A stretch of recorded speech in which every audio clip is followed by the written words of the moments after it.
काजी साहब स्टेज पे आइए। सुरेंद्र साहब हमारे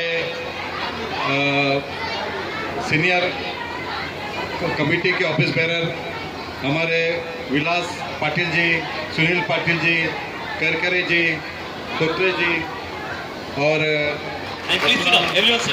सब लोग नीचे बैठ जाएंगे, पीछे लोगों ने दिखा। तो जाने से पहले मैं सबको मैजिक सिखाऊंगा, सीखना है। हमारे जबीन आपा और शाइन आपा आए, आपका बहुत बहुत शुक्रिया, आपका बहुत बहुत धन्यवाद।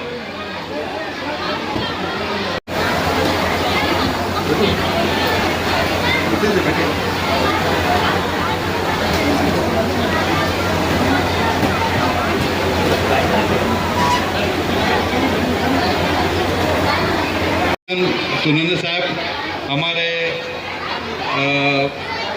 सीनियर कमेटी के ऑफिस बेरर, हमारे विलास पाटिल जी, सुनील पाटिल जी, करकरे जी, खोत्रे जी और असलम, और आप सभी का मैं दिल से शुक्र अदा करता हूँ। हमारे बहन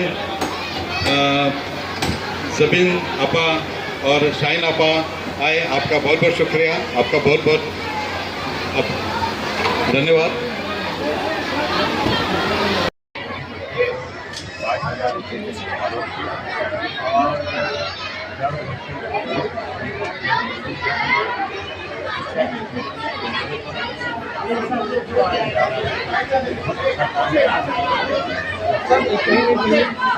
देखिए मोदी जी जो कार्यकाल पूरा हुआ है, सबसे एक लंबे प्रधानमंत्री कार्यकाल, और उसमें एक बड़े पैमाने पर पेश किया जा रहा है। क्या कहिए, उनके हाथ में खुद की पीठ खपाना जिसे दबाया जाता है, यही भारतीय जनता पार्टी का है। भारत की सरकार पैसे का टेलीविजन चैनलों को बेतहाशा ऐड दे रही है। दूसरी तरफ किसान भुखमरी पे है, नौजवान भुखमरी पे है, महंगाई बढ़ रही है, पेट्रोल डीजल सब बढ़ रहा है, नौकरियाँ खत्म हो रही है, और मोदी जी की सरकार 12 साल की अपनी पीठ थपथपाने पे लगी हुई है। जब देश का इतिहास लिखा जाएगा, सबसे काला इतिहास इस 12 सालों में इस देश में जो हुआ है, चाहे महंगाई को लेकर हो, चाहे किसानों की आत्महत्या को लेकर हो, चाहे महिलाओं के अत्याचार को लेकर हो, चाहे देश की हिंदू मुस्लिम भाईचारे की साकार करने की बात हो, यही सारी चीजें मोदी जी के कार्यकाल में उन्होंने इस देश को सरकार दी। सर अभी 2 सवाल, क्या टीएमसी अभी कांग्रेस में होगा? देखिए, इसके लिए ऑल इंडिया कांग्रेस ने साफ तौर पर कहा है कि ये अफवाह है, खबर है, ऐसी कोई अभी बात नहीं। सर एक आखिरी सवाल, महानगर पालिका की जो डेडलाइन थी नारा सभा को लेकर, और कहीं कहीं महापौर या महानगर पालिका आयुक्त ने 9.25 लाख ठेकेदारों को फाइन लगाया है। और भी इसकी जांच करने की जरूरत है, और भी ठेकेदारों के ऊपर दंडात्मक कार्रवाई करने की जरूरत है, और बहुत सारे ठेकेदारों को ब्लैकलिस्ट करने की जरूरत है। सर 172 के नगर सेवक और आमिर खान ने ठेकेदारों पर FIR करने की मांग की है, इसके सर आप क्या कहेंगे? आप बिल्कुल कानूनी कार्रवाई होनी चाहिए। जो ठेकेदार या जो अधिकारी काजी साहब, आज मैंने देखा कि एक सेवक होना क्या महत्व होता है शिक्षण क्षेत्र के अंदर। मुझे जहाँ तक हमारा मालूमात है, हमारी जो हमें तजुर्बा है, मुझे 20 साल से सद्भावना गलती बन गया राजीला राय उनसे और टीम का नतीजा है। आज कई कई हजार बच्चों मेरे स्कॉटलैंड में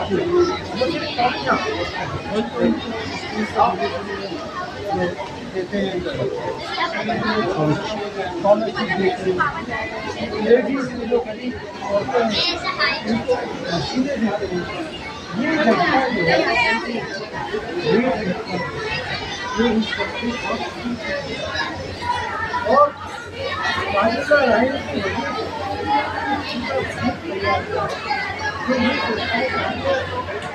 पैसा नहीं लेंगे। राधिका राय में ये है अपने तमाम पैसे जमा करते पैसा नहीं देते। ये हमारे बहुत बड़े गर्व की हमारे लिए गर्व तो ये भी है ऐसा काम नहीं किया नहीं होता। बहुत सी संस्थाएँ बनी, बहुत सी संस्थाएँ खत्म हो गई, लेकिन ये संस्था होती है तो रेगुलर, क्योंकि हम किसी पे डिपेंड नहीं करते। हम हमारे अब जैसे शक्ति जमा चौधरी था, ये भी कई साल से जो भी हमारे जो डोनेशन देना होता है तो सबसे बड़ी बात है जो मेंबर है राधिका भाई देते उन्होंने भी लिखा और राधिका भी करवा जी दूसरे मजदूरी बचते हैं दुआ छाए हुए सभी मदद करने के लिए, लेकिन कहीं ना कहीं आज राइट कॉन्फ्रेंस की वजह से मध्यम वर्गीय परिवार परिवार अच्छा हुआ वो कपड़ों को निकाल कर कचरा बन गया, कोई इंजीनियर बन गया, मध्यम वर्ग बन गया। मैं एक बात को आपको बोलने वाला है, चाहे बहुत ही हमको मौका मिला आपसे बात करूँ। हमारे लिए बड़े फर्क की बात यह है कि बच्चे बन गए, ये बच्चे बन गए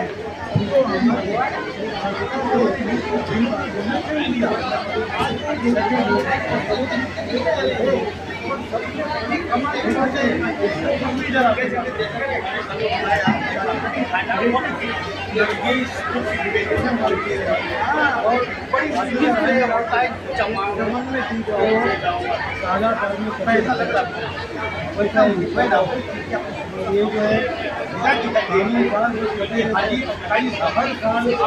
आपको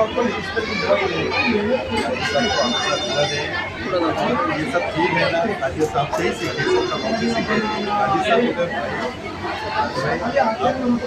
हर आदमी अपने परिवार को पालता है, हर आदमी अपने परिवार को पालता है। बड़ी बात वो होगा जो दूसरे को सहारा साथ उनके बताए हुए रास्ते पे चल। और आज के दिन जो प्रोग्राम होता है हमारे लिए ईद से कम है। जब शुरुआत किया आज 20 वर्ष हो गए, अब 30 वर्ष हो गए, शुरुआत किए थे 100 थे और आज 7,000 लगता नहीं आपको कि मतलब आने वाले साल के अंदर ये सुपरमेन हॉल कम पड़ जाएगा, थोड़ा पड़ जाएगा? क्या होता है अभी कम पड़ रहा है हमारा तो ऐसा किसी शायर ने कहा है कि खुदी को कर बोलना दिखना हर तकदीर से पहले, खुदी को कर बोलना दिखना हर तकदीर से पहले। खुदा बंदे से खुद पूछे बता तेरी जगह क्या क्या है। अब खुद पहले पूछेंगे कि राय साहब अब जगह कहाँ है। ऐसा है ना कि हम आधे लोगों को तो ऑफिस में क्या सड़क पे खड़े रहेंगे, इसके लिए हम आधे लोगों को ऑफिस में और ऐसे ही हम लोग 1 घंटे में 100 लोग 1 घंटे में 100 लोग ऐसे करके करते रहे। इंशाल्लाह ने ताकत दिया और ऐसी साथियों का सहयोग रहेगा तो ये बढ़ते रहेगा, चलते रहेगा। एक सवाल लेंगे मोरल पाटिल जी हमारे। राइन साहब, अभी यहाँ पर पूर्व तुम थोड़ा ऐसा हो जाओ, पूर्व आमदार मोहम्मद आबिद नसीम खान साहब आपके गेस्ट थे। उन्होंने कहा कि आपको धन्यवाद भी दिया कि आपने सद्भावना वेलफेयर सोसाइटी नाम दिया और उन्होंने कहा कि देश में अब सद्भावना रही नहीं। करेक्ट, तो इसको किस नज़रिए से आप देखते हैं? ऐसा है कि हमने 20 साल पहले ही हमने जो सद्भावना नाम रखे हैं, हमारे दोस्त किशोर मिस्त्री, गुलशन भाई, ऐसे हम लोग 5-6 लोग बैठ के, रजत मान सिंह का, ऐसे बैठ के हम लोग ने नाम निकाले कि सबका नाम सब मतलब ऐसा नाम हो जो मतलब एक मैसेज आया तो ढूंढ के नाम उन लोग साथियों ने ढूंढ के नाम निकाले, कोई अकेला मेरा नहीं निकला हुआ है, सब साथियों ने, और सब साथियों ने हाँ बोलने के बाद हुआ। सर सदर इस्माइल नहीं दिख रहे हैं आज। उनका वैसे ही मैं कुछ इमरजेंसी मीटिंग था, उन्होंने मुझसे माफ़ी से करके गए हैं। कोई बात नहीं, कोई काम किसी का रुकना नहीं चाहिए, बहुत सारे लोग हैं, कुछ काम अर्जेंट निकल गया तो ठीक है। मैं इसको चीज़ कहना चाहता हूँ, आज एक मिनट चलो एकदम संक्षेप से एकदम शॉर्ट में सर यार थोड़ा सा के बारे में रजीउल्लाह भाई का सद्भावना मतलब रजीउल्लाह भाई सबके भावना लेके चलते हैं, यानी सबके भावना, कोई जाति पाति सबने सबको लेके चलने वाले हैं, जो आज के वक्त में बहुत ज़रूरी है। ये है बस ये कहना है। धन्यवाद।